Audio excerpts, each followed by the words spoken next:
What's pretty neat is that now when you're playing certain games, there are options where if I were driving, the game would not come up and it would say, are you a passenger? You'd have to click, I'm a passenger. So if someone was sitting in the passenger side seat, they'd be able to play this game while I was driving. The driving visualizations would pop up in the left pane. Similarly to what I showed earlier, any navigation that is happening at that time would also show up above the car. But you have these different multitasking windows now. So instead of the game completely showing up in full screen and the only options you having are volume control, basically exit, and brightness control, now the game can show up in this rightmost panel. Then also you can minimize the game but keep it in the background. So there you can get back to your full navigation pane if you were, navigating on autopilot, or if you had to pull up your music pane or something else while the game is running. And then the passenger would just be able to click right back into that game. So definitely a really big added bonus to the holiday update. And then you can also go fully full screen. So this is what a normal screen would look like in kind of one of those previous apps. And I'll do that. I'll just show you now. If we go into entertainment, we'll go into one that has the old style. So let's go into 2084, play the game. And then when we bring that up, see, we just have brightness, temperature, sound, and then battery. And then you're able to exit out. There's no multitasking pane. There's no minimize mode. You aren't able to have a passenger play this game while you're driving. So I think the three that now allow it are Polytopia, Solitaire, and Cat Quest. So Polytopia, the Battle of Polytopia, the award-winning turn-based strategy game with low poly graphics, lead your civilization to victory by expanding your empire and researching new technologies. It's pretty cool. It also has a online feature component where you can play with others. They can find you via your name. I'm just naming it similarly to my YouTube channel. And then Solitaire, so a passenger would also be able to play this while you're driving and have those same right pane window, minimize window, and then expanded window. Obviously, you wouldn't want your passenger to expand that whenever you're driving the car. And then the last game is Cat Quest. Cat Quest. Lead into a grand adventure of dragons, magic, and cats in pursuit of the evil Dracoth and your catnapped sister. Explore Feelingard's huge overworld map, risk life and limb, delving into dungeons for epic loot, and lend a paw to a furry cast of characters and a flurry of side quests. So this one you would need to play with a controller. It doesn't allow me to open it. That another one, I believe, has this same windowed navigation with the right pane, the minimize, and then the full screen. Another really cool benefit, you can see Tesla is starting to prep for things to be happening on the screen while not driving. So I think this is a low-key flex. And when Elon tweets that version 11 is fire, I have a strong prediction that there's going to be a full self-driving beta where you're going to be able to utilize apps full screen while driving because the car is actually driving itself. So the fact that they've increased visualizations, they've given a rethink of how the UI elements pop up on the screen, your steering column gears up top left, your speed is right here, then auto steer speed, autopilot engaged, and then the speed limit sign all up along the top. Everything's a little closer here, and you can see a day when the screen, like in full self-driving beta, does expand to the 2/3 view. We'll have to see what that means for windowed applications, if then they're going to play in an even smaller window on the right side for a passenger, and then the driver is able to more fully chaperone what's happening with full self-driving in that larger panel. To me, this is very, very deliberate signaling of what's to come in the next update. It seems like that might happen. If I was a betting man, that next update would happen before the new year. I would think that the team would be hard at work this week after a 4-day weekend and then another upcoming 4-day weekend. There might be too many people off, so it might more likely come by the end of January. I did want to take some time to review some of the other aspects of Boombox that I discovered while playing around with it. Whenever I heard this announced, it got me thinking, right? I'm a little jealous of one of my friends who has a Model 3, and he got his Model 3 prior to the speaker being mandatory to have in the car. Now, if you don't know, there is a speaker in the front of the car, which is federally mandated for electric vehicles to start to play some white noise whenever the car is moving at low speeds or in reverse for pedestrian safety. So they put the speaker in. Whenever you're moving forward, there's kind of a white noise, kind of car motion sound, kind of like a hissing. And then when you're backing up, it has that spaceship whirring noise. Woo! So the Boombox feature uses that speaker to play music or other sounds outside of the car. So essentially, if you did have music playing on your radio, whether it's Spotify or what have you, you're now able to utilize the toy box to play that current media, whatever's playing through your sound, whether it's radio or Spotify or TuneIn. You can play that outside the vehicle if you were at a beach, literally like a boombox. The speaker quality is fine. It's not amazing. It's certainly not bad. It's got actually a little fidelity to it. So you're able to do that. The other thing is you're able to replace the sound when you're parked, replace horn. So the horn sound and then replace horn button, you can turn it into a fart or all those other different sounds that I talked about in a previous video.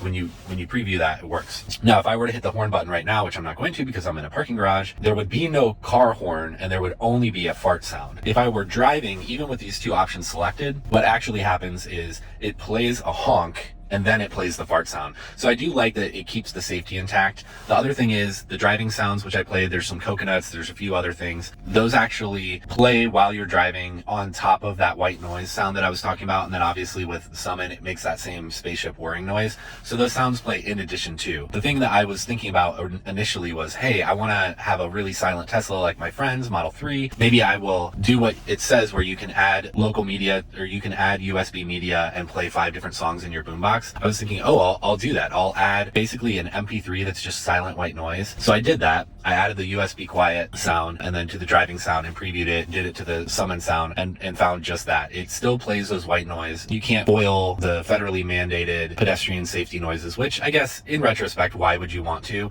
I think I'm just a little jealous of those vehicles, electric vehicles that are so quiet and have really no environmental impact. When you are out in the middle of nature and you got your windows down and you do back up the car and it starts making that whirring noise, it is what it is. It's something that we have to keep there for safety. I understand that, but I was hoping that maybe I would be able to do a workaround, but no, and that's quite all right. I will have to take some video of me farting at people and getting their reactions. One other thing I noticed on this update is if you were to hold this car button and release, it says thank you for your feedback. If service is required, schedule it in the mobile app.